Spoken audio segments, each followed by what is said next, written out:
नमस्कार मंडळी, मॅक कट्ट्यावर आपलं पुन्हा एकदा स्वागत. कट्टा मकरंदचा खुल्या चर्चेचा आपण वेध घेत असतो विविध बातम्यांचा. मंडळी, आजच्या आपल्या मॅक कट्ट्याचा विषय परत एकदा आपल्या सीमांशी जोडलेला आहे आणि पंतप्रधानांच्या भाषणाशी जोडलेला आहे. मिठाईची देवाणघेवाण, मिठाईची देवाण घेणार, 1 इंचभर जमीन नाही देणार. होय मंडळी, यावर आपण आज बोलणार आहोत. मंडळी, आपल्या सगळ्यांना दिवाळीच्या हार्दिक शुभेच्छा. अतिशय मंगल अशा वातावरणात आपण सगळेजण आहोत. प्रकाशाचं पर्व आपण साजरं करत आहोत आणि त्या प्रकाशाच्या पर्वात आपले नवे संकल्प आपण करत आहोत. ह्या पार्श्वभूमीवर सीमेविषयी काय चाललेलं आहे, आपल्या सीमा सुरक्षांच्या बाबतीत आपलं धोरण काय आहे, हे आपण या व्हिडिओतनं जाणून घेणार आहोत.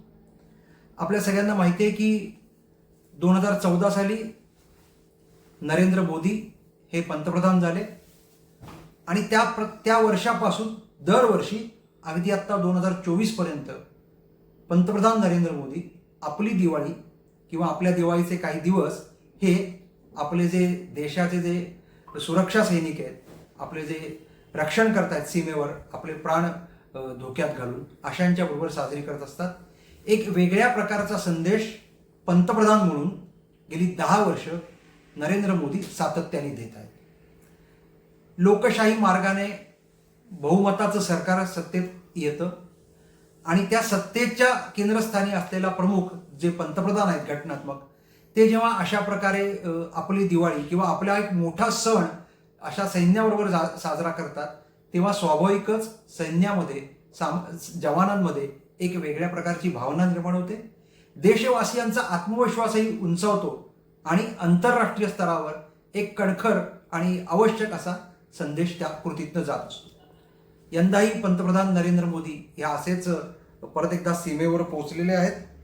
आपल्याला माहिती आहे, गुजरातच्या कच्छ जिल्ह्यातल्या सीमेवर त्यांनी जवानांसोबत दिवाळी साजरी केलेली आहे आणि मग दिवाळी साजरी करताना, जवानांशी बोलताना त्यांनी जे काही भाषण केलंय त्यातनं परत त्यांनी एक निर्धार व्यक्त केलेला आहे की आपल्या देशाची 1ही इंच जमीन आम्ही देणार नाही.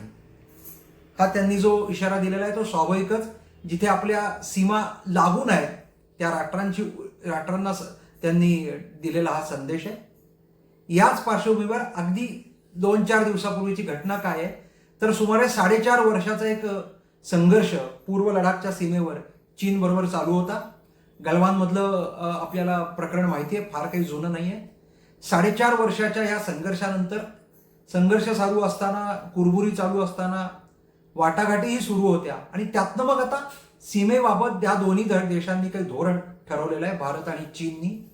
आणि त्या पार्श्वभूमीवर 4.5 वर्षानंतर त्या सीमेवर मिठाईची देवाणघेवाण झालेली आहे. त्यामुळे एकीकडे असं भारत म्हणून आम्ही पाऊल सौहार्दाचं, बंधुभावाचं टाकतोय, हा संदेशही दिलाय आणि त्याच वेळी आमचं हे सौहार्दाचं किंवा बंधुभावाचं पाऊल म्हणजे आम्ही कणखर नाही असा चुकूनही संदेश अर्थ काढू नका, तर आम्ही अधिक कणखर आहोत आणि तो निर्धार पंतप्रधान नरेंद्र मोदी यांनी इंचवर भूमी देणार नाही यातून व्यक्त केलेला आहे. मंडळी, आपल्याला एक वाटतं ना, एखादं भाषण वाटतं, एखादी हेडिंग व्हावं असं वाटतं, असं नसतं.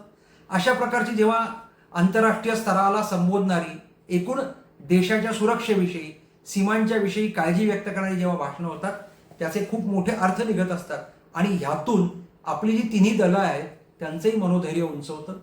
आपल्या देशाचे जे सुरक्षा करणारे जे सगळी प्रमुख मंडळी आहेत त्यांच्याही लक्षात येतं की आपल्याला काय प्रकारची योजना किंवा काय प्रकारची धोरणं भविष्यात आखायची आहेत.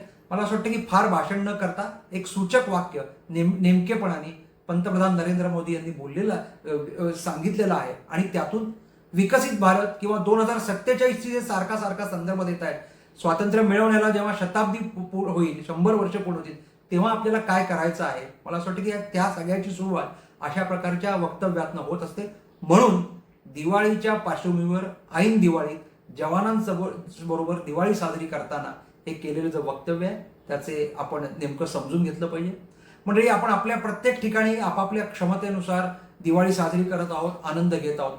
हे जे सगळं आपलं सुखी राहणं आहे, आनंदी राहणं आहे, ते सीमेवरचे जे सगळे जवान आहेत ते डोळ्यात तेल घालून पहारा देत आहेत आणि आपल्या कुटुंबापासून, आपल्या आप्तांपासून दूर राहून ते तिथे पहारा देत असल्यामुळे आपली दिवाळी अतिशय आनंदाने साजरी होते. म्हणूनच इंच इंच भूमी देणार नाही, एकही इंच भूमी देणार नाही याचा अर्थ जसा आपल्यालाही समजून घ्यावा लागेल. जशी ती जबाबदारी सैन्याची आहे, केंद्र सरकारची आहे, सत्तारूढ पक्षाची धोरण ठरवण्याची आहे, तशी एक जागरूक नागरिक म्हणूनही आपली आहे.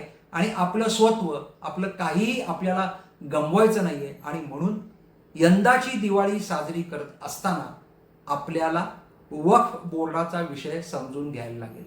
नेमकं वक्फ बोर्ड काय आहे, त्याची चर्चा आत्ताच का सुरू झाली, कधीपासून वक्फ बोर्ड अस्तित्वात आलं, मंडळी मॅक कट्ट्यावर आपण याचा स्वतंत्र व्हिडिओ करणार आहोत.